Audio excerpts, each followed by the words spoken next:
Nice buns, soft, fluffy, and ultra-low net carbs. Discover Hero Bread, the delicious, ultra-low net carb bread with incredible taste and texture. Hero Bread has 0 grams of sugar and is under 100 calories per serving. Plus, high in fiber with 5 to 10 grams of protein per serving. Order from hero.co now and get 10% off your first purchase with promo code AH10. That's 10% off with code AH10. HERO.co.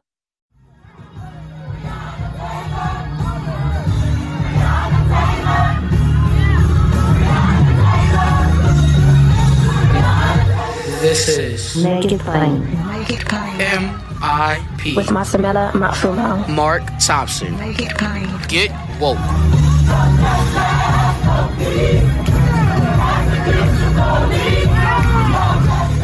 Ladies and gentlemen, my guest today is a prolific science writer, editor, and ethicist who is the author of the seminal book, Medical Apartheid: The Dark History of Experimentation from Colonial Times to the Present, which won a National Book Critics Circle Award, the Penn Oakland Award, and the American Library Association Black Caucus Notification Award. Also, she's written 5 other well-received books, including A Terrible Thing to Waste, Environmental Racism and Its Assault on the American Mind. And today we're going to talk about, just published during Black History Month of 2021, Carte Blanche, The Erosion of Informed Consent in Medical Research. We are happy to have with us Harriet Washington. Welcome to Make It Plain, Harriet Washington. Thank you very much. I'm really thrilled to be here. It's a pleasure to have you. Well, congratulations on the new book. Certainly, Medical Apartheid was a very big deal and liberating in terms of information for many of us. Tell us about, in general, about this follow-up and Carte Blanche and why you chose to take on this subject now. Well, the book focuses on something that most Americans take for granted. We all assume, understandably so, that we can't be involved in medical research without our permission. We assume that we're protected by statutes that mandate we have to have informed consent before we engage in medical research. But it's not true. Since 1996, there have been 2 laws passed, 2 changes to the law that provide for using people in medical research without even telling them, So they've been put into effect and used frequently. I'm finding tens of thousands of cases, and the public doesn't know about this. I lecture widely and frequently, and every time I go to a city where I know there's been a large study like that, I ask the audience, have you heard of the polyheme study? Have you heard of the hypothermia study? And no one ever has. So the book was necessary to warn people that this is happening. And my hope is that people will be concerned as I am and go to their lawmakers and insist that the law be revised so that all Americans will, again, have the right of informed consent. Walk us through what happens here, how one becomes involved in anything like experimentation without their knowledge and without their consent. There are many ways, but in 1996, the law said that trauma victims can be drawn into medical research without asking their permission or even telling them. A trauma victim, that's a very wide description. You can have a heart attack, you can have a gunshot wound, be in a car accident, and so it involves a lot of people. And so also, that same year, a waiver was applied to the law that said that certain types of research, you didn't need to get people's permission. The rationale was twofold. One was that sometimes you're only collecting data and it's not going to harm the person. So if you collect the data and their name is associated with it, then you can do the study without telling them. The other rationale was that a study might not involve more than minimal risk. And if it's only minimal risk, then you can do the study without asking people's permission. Well, their definition of minimal risk is very vague, and it encompasses things like the ketamine experiment. Remember Elijah McClain? He was given ketamine in non-consensual research. It's one of those studies, and he died from it. Of the people I have spoken to in that study, it's not unusual to lose your ability to breathe.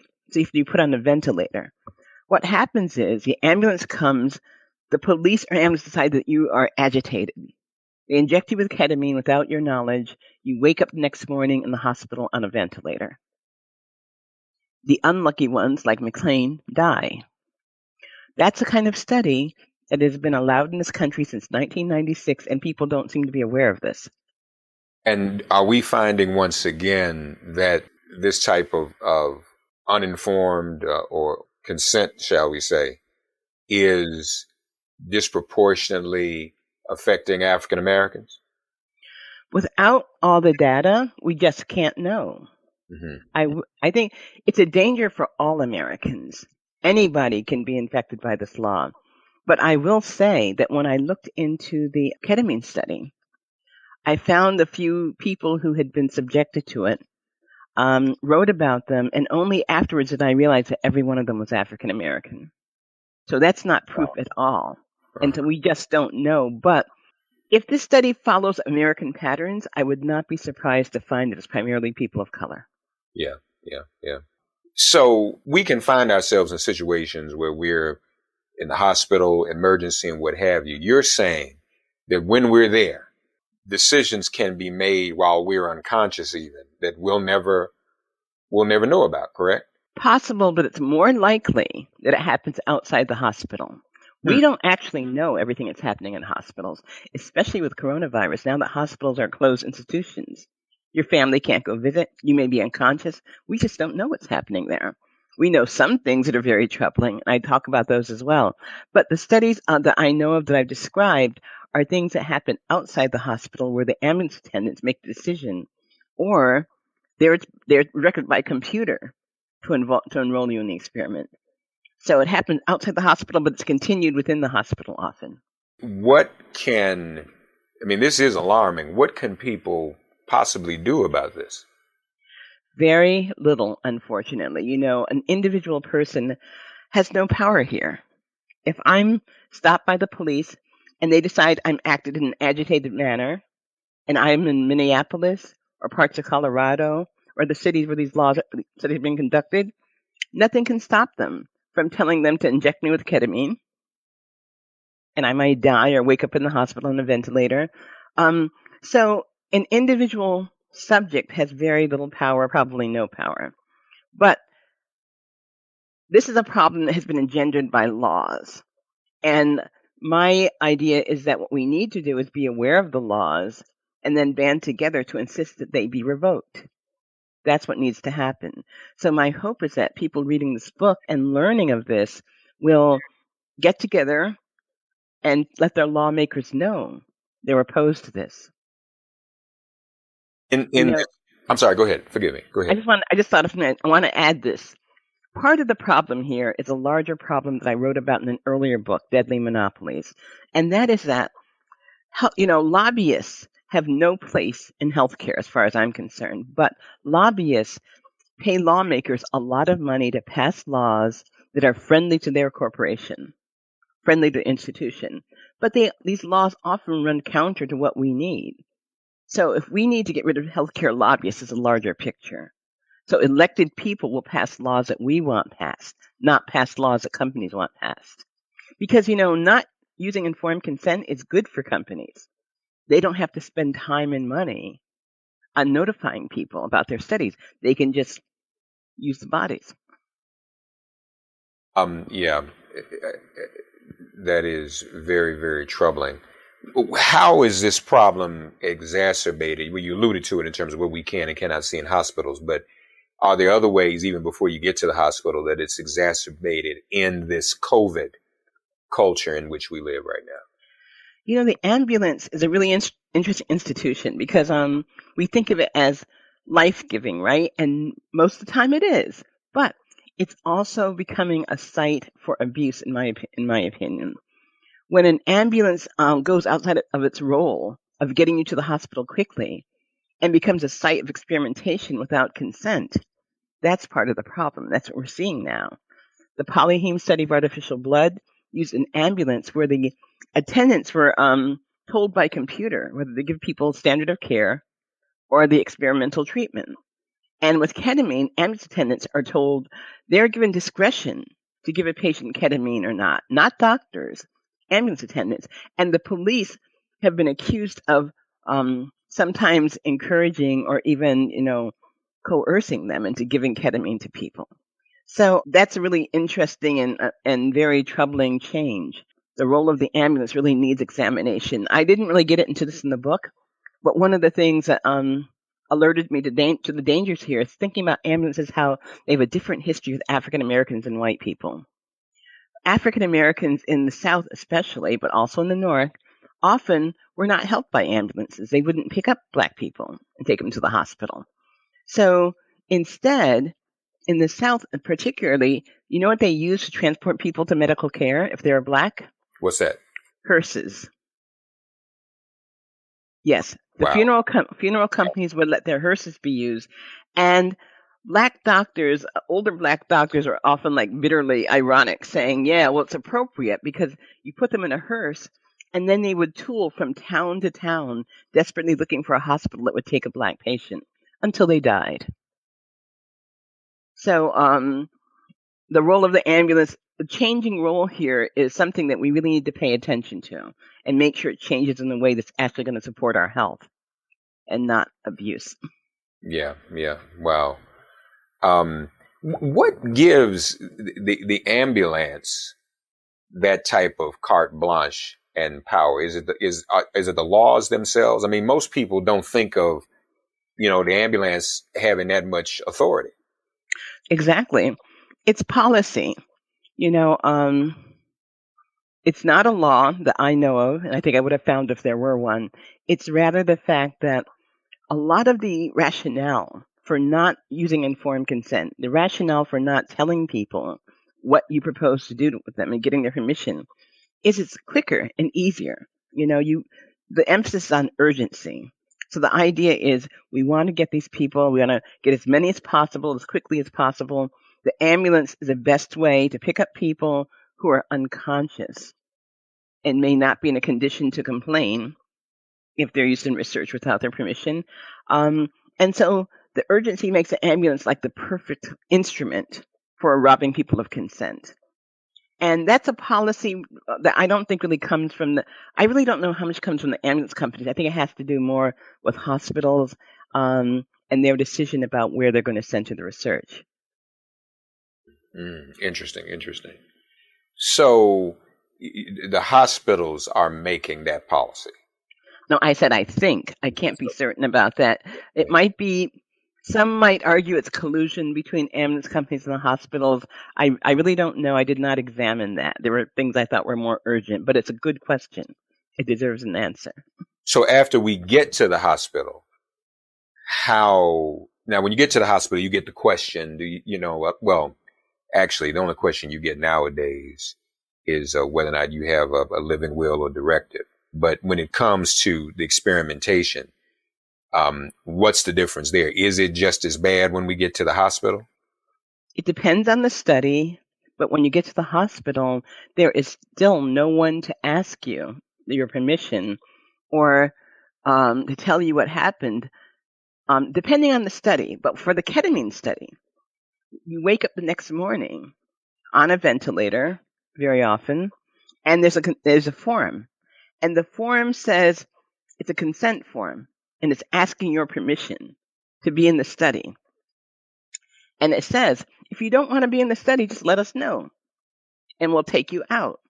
How do you take someone out of a study after you've already given them ketamine, they've already lost their ability to breathe, they're on a ventilator? You can't do that. What they mean by taking you out of the study is we're not going to use your data. But as one ethicist pointed out to me, he said, but people's objection, Carl Elliott, he said people's objection is not to waking up, is not to, having their data used. It's waking up in the hospital on a ventilator. So it's meaningless. And you really can't be taken out of the study from your point of view. You've already been subjected to it. You already have suffered the risk of having this ketamine put into you. Wow. Yes, wow. Yeah, yeah, and this is obviously not something that is well known. I want to go back for a minute. You had actually tweeted in promoting your new book, Carte Blanche: the Erosion of Informed Consent in Medical Research. Um, you referenced an op-ed in the New York Times that you wrote several years ago about what was going on in Africa, why Africa fears Western medicine. I'm curious. I'm intrigued by that. Talk us through the relationship between the erosion of informed consent and what has been going on with Africa in terms of Western medicine. I wrote that 14 years ago. And several things are happening in general in the global South. Western researchers have often conducted research there without getting people's permission. And sometimes they defend it. But that article also talked about the fact that you have Western trained doctors and Western doctors, most of whom are there in Africa to help people. That most people go into medicine to help people. But a small percentage of them are monsters. They're people who went there who are basically serial killers. In fact, one went to jail for killing patients in New York and a few other states too, for killing 3 patients in the U.S. But he's accused of killing 60 patients in Zimbabwe. There are doctors who did non-consensual research with women with breast cancer, and then there's Wouter Bassan of South Africa, head of their chemical and biological weapons project. It was focused on eliminating the enemies, killing the enemies of apartheid, black people, right? His major goal was to find a contraceptive that would selectively sterilize black people and that they could pretend was a vaccine. Okay. All these things have happened in Africa. Sometimes the doctors went to jail, often they did not. So we have a situation where Western doctors have been consistently, not in large numbers, but with very high profile, abusing, murdering, practicing genocide, and under the guise of practicing medicine, just like Nazi doctors did, in the Third Reich. But when Africans express fear or suspicion of medicine, we don't respect those fears. You're being paranoid, you are so credulous, you don't understand that we're trying to help you. Well, sometimes you're not trying to help them. I cataloged that 14 years ago. But what's happened in the last couple of years is really as bad or even worse. We had Pfizer that went to Nigeria and tested an experimental antibiotic on people who did not understand that they were in a research study, and children died. Children had horrible side effects like going deaf. Pfizer finally settled with the parents, but there was a non-disclosure agreement. So even though Pfizer doctors had falsified forms, consent forms were missing, I feel that they escaped some of the worst legal penalties. And also, last April, 2 French doctors said very openly, we need to conduct these COVID-19 studies that are ethically troubled in the developing world, where people, we can test them on prostitutes. People there don't have access to medical care. They'll grasp at the research straw. And people were outraged that they said that. But I read medical journal articles that said the exact same thing. So, and then of course there was a CIA that had a sham vaccine campaign where they pretended to vaccinate people against polio. What they were actually doing was getting blood samples, looking for the relatives of Osama bin Laden. When they found them and they found him, they abandoned the program. So people who thought they were vaccinated against polio actually were not. It required several shots. They only got one. That's our own CIA going to countries, pretending to vaccinate people, but actually using it for political gains. And of course, when people found this out, they were very angry. Anybody would be angry. In the aftermath, polio rates skyrocketed.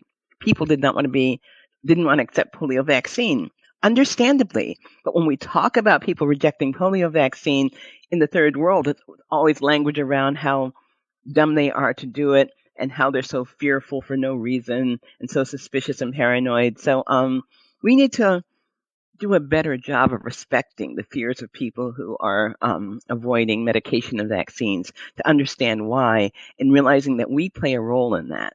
We're responsible. Well, as you just described, and as your book also, your first book, not your first book, but one of your seminal book, Medical Apartheid, describes, people have those same fears about the COVID vaccine. You just mentioned Pfizer, after all.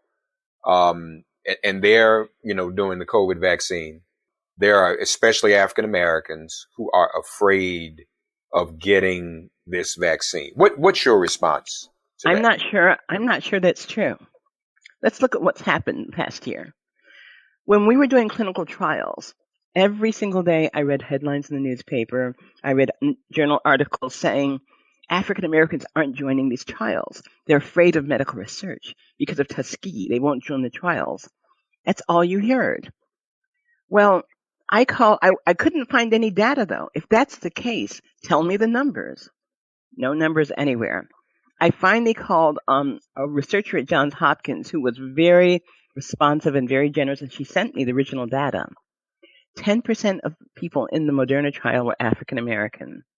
About 10% of people in the Pfizer trial were also African American.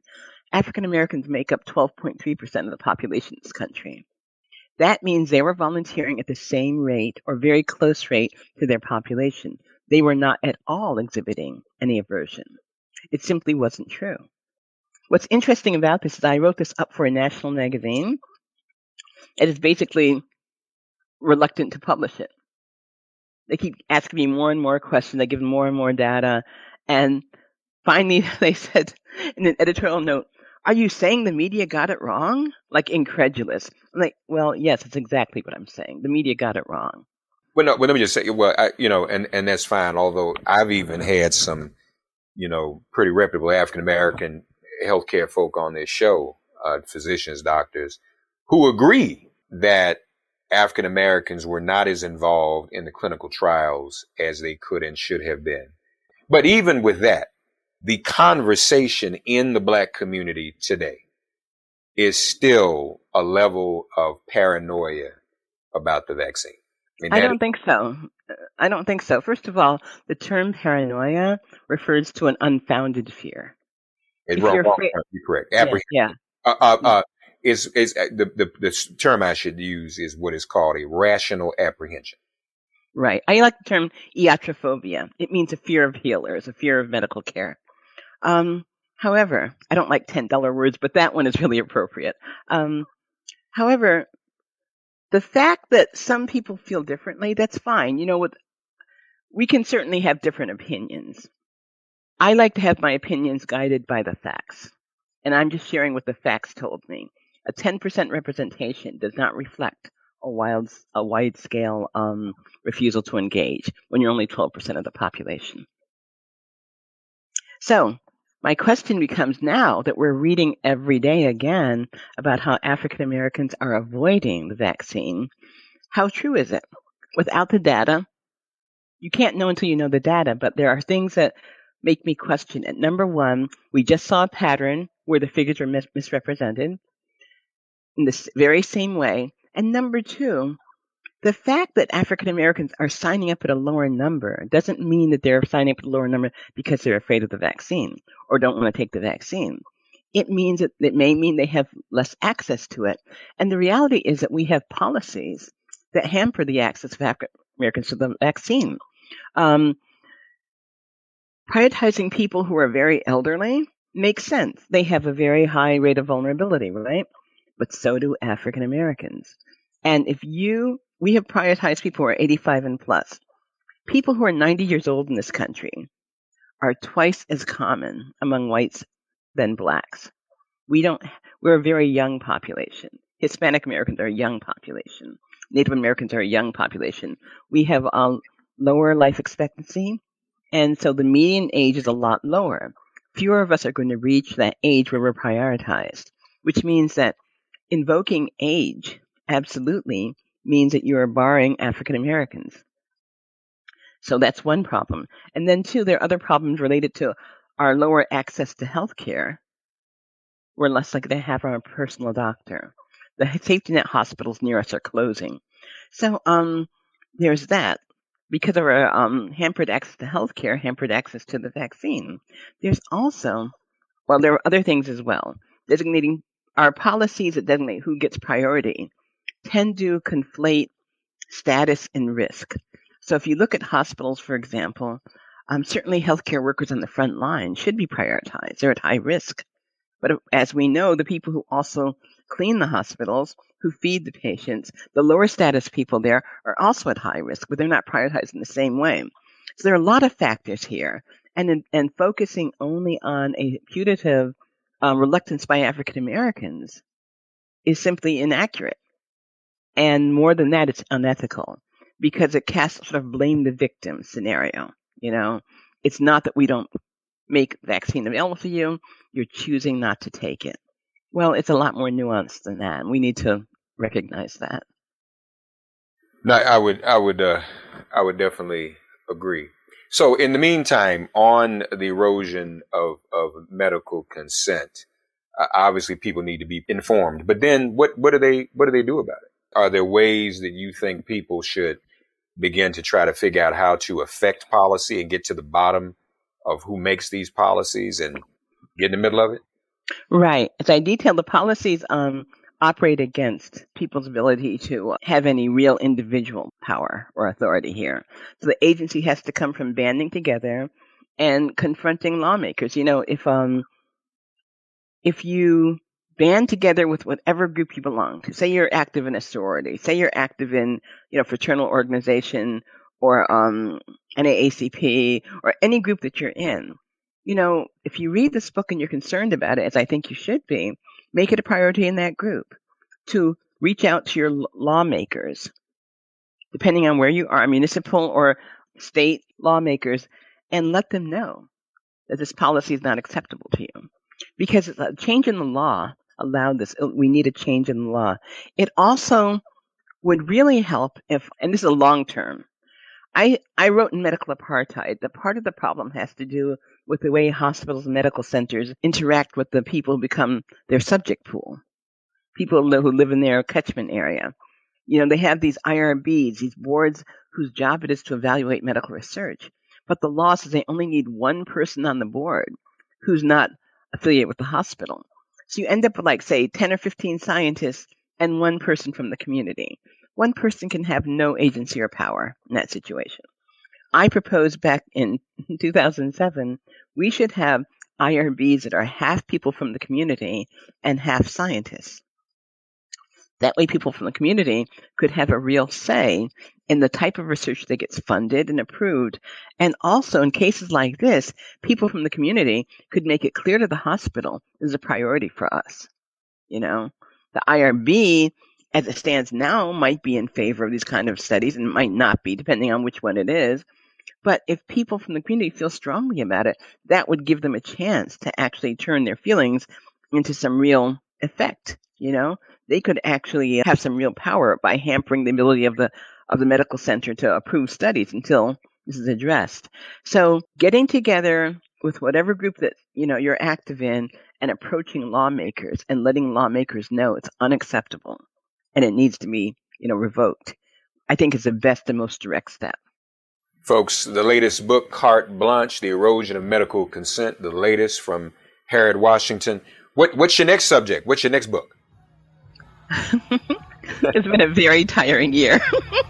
I'm sure. And I don't really know. There are a lot of things I'm interested in, but I haven't decided yet. Unfortunately, there's plenty of fodder for us to all address. So. Indeed. Well, we thank you for joining us, Harriet Washington, and thanks for all your work. And you got a lot of fans out here. Thank you. It's been my pleasure. Thank Carte you, Blanche, folks, check it out. The Erosion of Medical Consent. Thanks for getting woke and listening to Make It Plain. Please remember to listen, like, subscribe, and wherever you get your podcasts, please give the show a 5-star rating. And please do spread the word. Let's all continue to pray for each other during this pandemic and this police-demic. If all hearts and minds are clear, it has been made plain.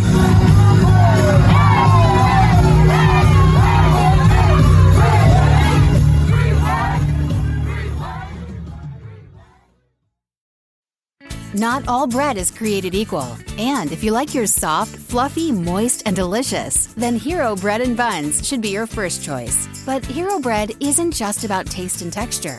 It's high in fiber with ultra-low net carbs with 0 grams of sugar. Order today at hero.co and use the code AH10 to get 10% off your first purchase. That's AH10 at hero.co, HERO.co for 10% off your first purchase.